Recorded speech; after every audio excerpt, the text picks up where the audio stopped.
කොහමද සද්දේ? මොකද අනේ ඇත්තටම වෙලා තියෙන්නේ ඇසි මන් දැන් දානවා.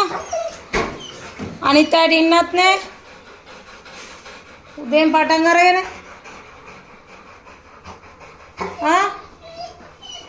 යහපැත්තට දානවා මන් දැන්. මේස් මං දාන්නද? ඒත් අලගොයා ඉතින් සිවිලිමේ ඉන්නේ මොකද කරන්නේ?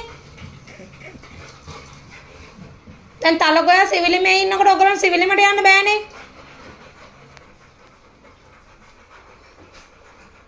අපිට මේකවත් සුද්ධ කරගන්න බැරුව ඉන්නවා.